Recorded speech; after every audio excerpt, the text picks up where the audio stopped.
শালার মশার লাগে সুখ পাইলাম না তাফমিদ।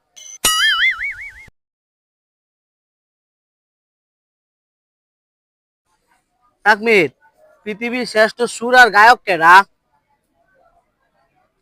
কে মশা? কেমনে? এই মন কোন যাইতাছে মশা গান শুনে না জানাবে গেছে গাবে ঢাকু কিবা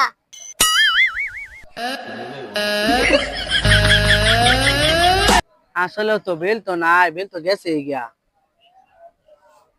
আই করছি যে হেলো তো মশার গান শুনে আমি বলছি রে হেলো তো মশার গান শুনে আল্লাহ ভাই তুই কি শোনাই দে ভাই। আচ্ছা ভাই দেখা তোর লগে যুক্তিতে আমি আর পারতাম না, তোর লগে কোনো জায়গা সুখ পাইলাম না।